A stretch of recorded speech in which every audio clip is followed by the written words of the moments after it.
Hello, and welcome back to the Everyday English Podcast. I am Alice, and I am so happy you are here with us today.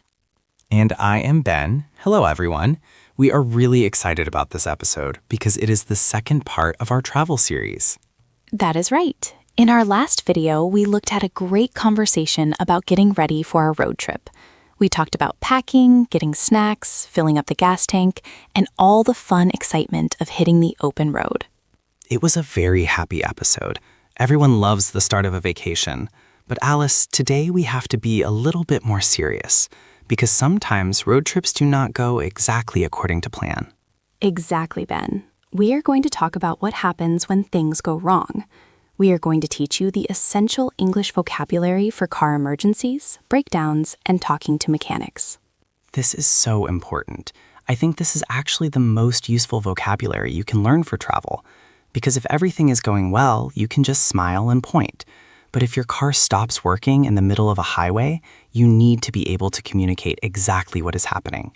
You need to be specific. Saying, "my car is bad" or "it stopped" might not be enough to get the right help. You need to know the names of the parts, the sounds, and the specific actions to take. So, if you want to feel safe and confident on your next drive, make sure you listen to this full episode. And if you are new here, please hit that subscribe button. We make these long episodes so you can really immerse yourself in the language. Let's imagine the situation. You are driving down the highway. The music is playing. The sun is shining. And then suddenly you hear a strange noise. Or maybe a light turns on the dashboard. Alice, what is the first thing we need to talk about? We should start with the dashboard. That is the panel in front of the driver where you see your speed and your fuel level. When something is wrong, the car will usually tell you with a warning light. These lights are universal symbols, but do you know how to describe them in English? The most common one is probably the check engine light. Yes, the check engine light. It usually looks like the outline of a small engine. It is often yellow or orange. If this comes on, it means there is a problem with the engine, but it might not be an immediate emergency. You can usually keep driving, but you should go to a mechanic soon. Okay, so check engine is a warning, but not a panic situation. What about the ones that mean stop immediately? The most dangerous one is probably the temperature light. It usually looks like a little thermometer floating in waves of water. If this light turns red, it means your car is overheating. Overheating, that is a great word. It means the engine is getting too hot. If you ignore this light, you could destroy your engine completely. Exactly. If you see the temperature light, or if the needle on the temperature gauge goes into the red zone, you must pull over immediately. That is a phrasal verb we will use a lot today, pull over. Ben, can you explain what that means? To pull over means to move your car to the side of the road and stop. You are pulling your vehicle out of the flow of traffic. You usually pull over onto the shoulder. The shoulder is that strip of pavement on the side of the highway where people stop for emergencies. Perfect explanation. So, if your car is overheating, you pull over. You might see steam coming out from under the hood. The hood is the metal cover at the front of the car where the engine lives. In British English, they call this the bonnet, but in American English, it is the hood. So we have smoke or steam coming from under the hood. The car is overheating. That is a scary situation. What is another common dashboard light? The oil pressure light. This one looks like a little oil can, almost like a genie lamp or a watering can. If this turns red, it is very serious. It means your engine does not have enough oil or the oil is not moving around properly. You need to stop the engine immediately. I notice a pattern here, Alice. If the light is red, it usually means stop now. If the light is yellow or orange, it usually means check this soon. That is a very good rule to follow. One more light that confuses people is the battery light. It looks like a little rectangle with a plus and minus sign. If the battery light comes on while you are driving, does that mean the battery is dead? Not exactly. It usually means the alternator is not working. The alternator is the part that charges the battery while the car is moving. If that light comes on, your car is running only on the battery power and it will die very soon. You need to get to a service station immediately. Okay, so we've covered the lights, but sometimes the car does not show a light. Sometimes it just makes a terrible noise. Describing sounds is very hard in a second language, isn't it? It is very difficult. If you call a mechanic and just say, "it is making a noise," they will ask, "what kind of noise?" So let's learn some specific adjectives for car noises. The first one is squealing. S-Q-U-E-A-L-I-N-G. A squeal is a high-pitched, long sound. It sounds like a pig. Eee! That was a very good sound effect, Ben. Yes, a squealing sound usually comes from the brakes or a belt. If you press the brake pedal and hear a high-pitched squeal, it means your brake pads are worn down. You need to replace them. Okay, so squealing is high-pitched. What about a deep, rough sound, like metal rubbing against metal? We call that grinding, to grind. It sounds rough and heavy. If your brakes are grinding, it is very bad. It means the metal parts are touching each other. You have waited too long to fix them. You might also hear a grinding sound from the gears if you have a manual transmission. Squealing and grinding. What about a sound like air escaping, like sss? That is a hissing sound, like a snake. If you open the hood and hear hissing, it usually means coolant is leaking onto the hot engine, or maybe you have a hole in a tire. And finally, what about a loud, repeated hitting sound, like bang, bang, bang? We often call that a clunking sound or a knocking sound. If you go over a bump in the road and hear a clunk, something in your suspension might be loose. This is so useful. I recommend you try to make these sentences yourself. My car is making a squealing sound when I brake, or I hear a clunking sound when I turn the wheel. Yes, connecting the sound to the action is key. When does the sound happen? When you brake, when you accelerate, when you turn? That helps the mechanic diagnose the problem. Okay, Alice, we have lights, we have sounds. Now let's talk about how the car feels. Sometimes you cannot hear the problem, but you can feel it through the steering wheel or the pedals. Absolutely. A common problem is when the car wants to go to the left or right by itself. You are trying to drive straight, but the steering wheel pulls to one side. We say the car is pulling to the left, or the steering is pulling. That usually means your alignment is bad, or maybe one tire has less air than the others. What about the brakes?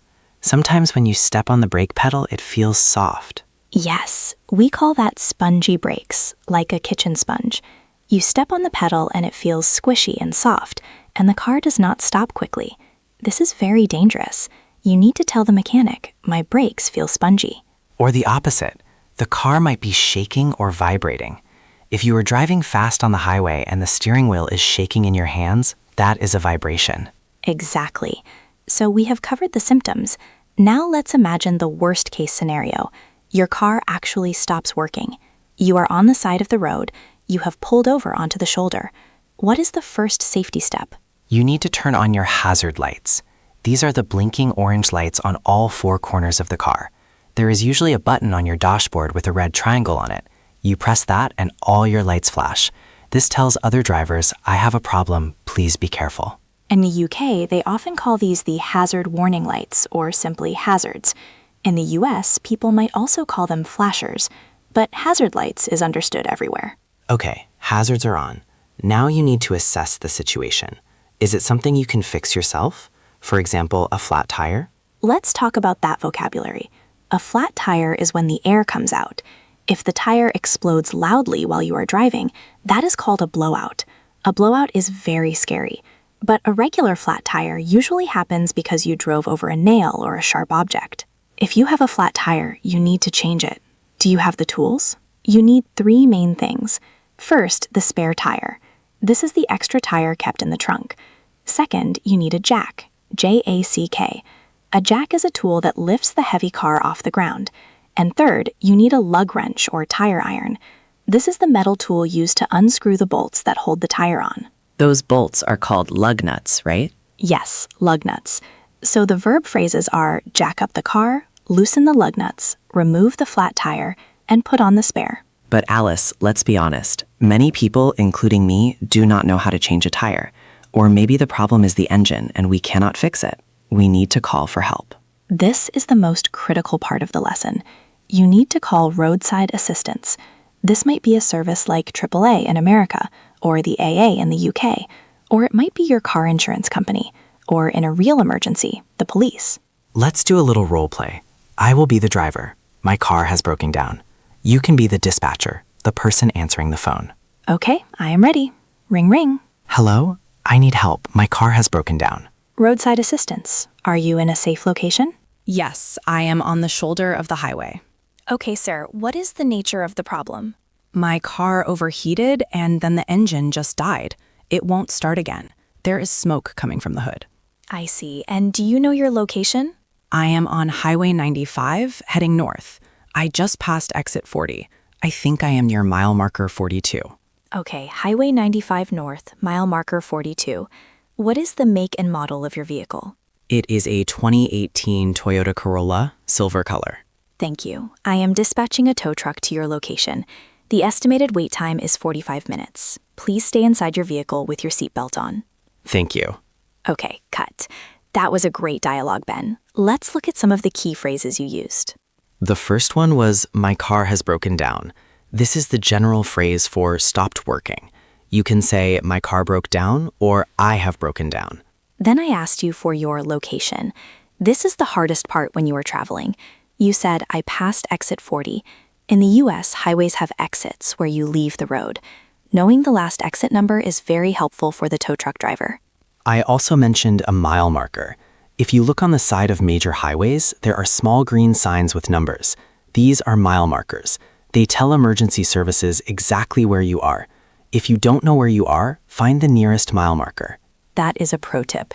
Never say, I am near a tree or I am near a field. That does not help. Use signs, exits, mile markers, or distinct landmarks like I am near the big bridge or opposite the gas station. Then you asked for the make and model. This confuses some learners. What is the difference? The make is the manufacturer, Toyota, Ford, Honda, BMW. The model is the specific type of car, Corolla, Mustang, Civic, X5. So if someone asks, what is the make and model? You say Ford Focus or Honda Accord. And don't forget the color. If there are 5 cars stopped on the road, the truck driver needs to know yours is the silver one. Finally, I said I was sending a tow truck. A tow truck is a large truck with a crane or a flatbed that can pick up your car and carry it to a garage. So the tow truck arrives, he hooks up your car. Now you are sitting in the passenger seat of the truck, feeling sad because your vacation is paused. He takes you to a mechanic or a garage or a repair shop. Now you have to talk to the mechanic. This is where money comes involved, so you need to be careful with your English. You want to know how much it will cost before they do the work. The key word here is estimate or quote. You can say, can you give me an estimate for the repairs? An estimate is a guess of the price. It might change a little bit. A quote is usually a fixed price. You should always ask, is this the final price? The mechanic might say, I need to run some diagnostics first. That means he needs to connect a computer to your car to find the problem. This usually costs money even if he doesn't fix anything.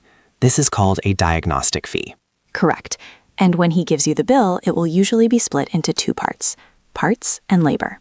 Parts are the physical things he bought, like a new battery or a new pump.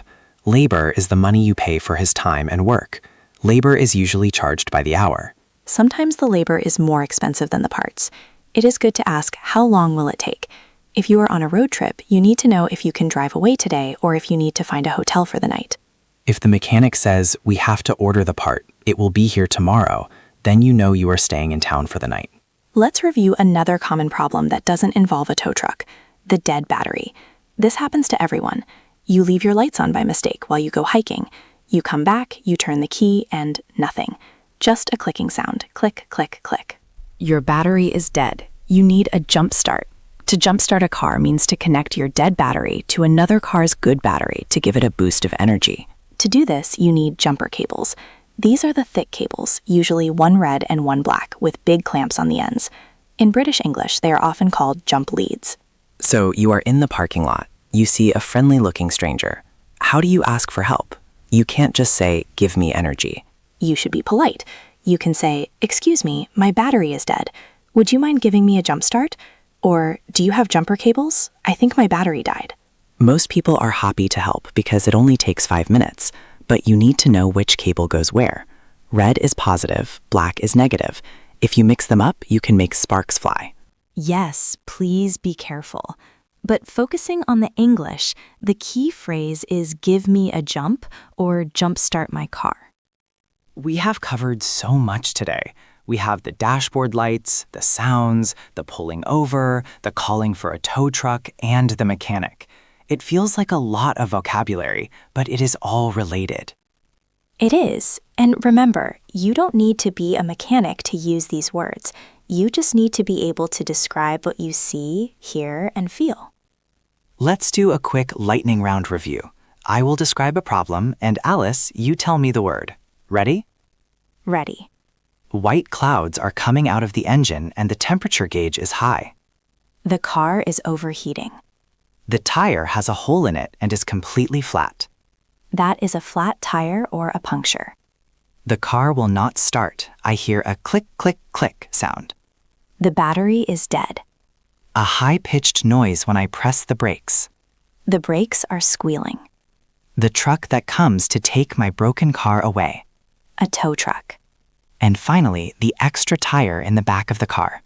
The spare tire. Perfect. If you can remember those 6 words, you can handle 90% of car problems.